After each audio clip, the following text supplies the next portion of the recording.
ಮತ್ತು ಪಾಕಿಸ್ತಾನದ ಗಡಿಯಲ್ಲಿ ಉದ್ವಿಗ್ನತೆ ನಿರ್ಮಾಣ ಆಗಿ ಬಹಳ ದಿನಗಳೇ ಕಳೆದು ಹೋಗಿದೆ. ಆಲ್ಮೋಸ್ಟ್ 8ಕ್ಕೂ ಹೆಚ್ಚು ದಿನಗಳಿಂದ ಈ ಉದ್ವಿಗ್ನತೆ ಕಾಣಿಸ್ತಾ ಇದೆ.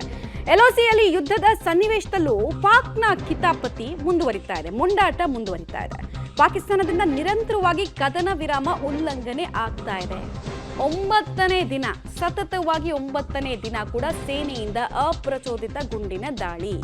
ಅಗೇನ್ ಸೇಮ್ ಪ್ರದೇಶಗಳು, ಕುಪ್ವಾರ, ಪುಂಚ್, ಅಖ್ನೂರ್ ಈ ಸೆಕ್ಟರ್ಗಳಲ್ಲಿ ಫೈರಿಂಗ್ ಆಗಿದೆ. ಪಾಕ್ ಸೇನೆಗೆ ಭಾರತ ದಿಟ್ಟ ಪ್ರತ್ಯುತ್ತರಗಳನ್ನು ಕೂಡ ಕೊಡ್ತಾ ಇದೆ.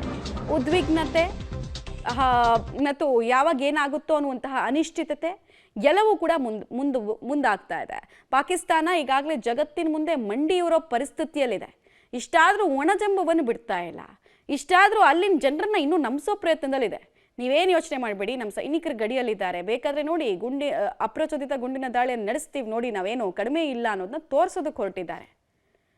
ಆದರೆ ಒಳಗೊಳಗೆ ಅಲ್ಲಿ ಇಲ್ಲಿ ಹೋಗಿ ಇವ್ರ ಕಾಲಿಗೆ ಬಿದ್ದು ನಮ್ಮನ್ನು ಬದುಕಿಸಿ ಈ ಸಲ ಅಂತ ಕೇಳ್ತಾ ಇದ್ದಾರೆ, ನಮ್ಮ ಕತ್ತು ತುಳಿಸಿ ಅಂತ ಕೇಳ್ತಾ ಇದ್ದಾರೆ. ಅದರಲ್ಲೂ ಈ ಕಿತಾಪತಿಗಳು ಮುಂದುವರಿತಾ ಇದೆ.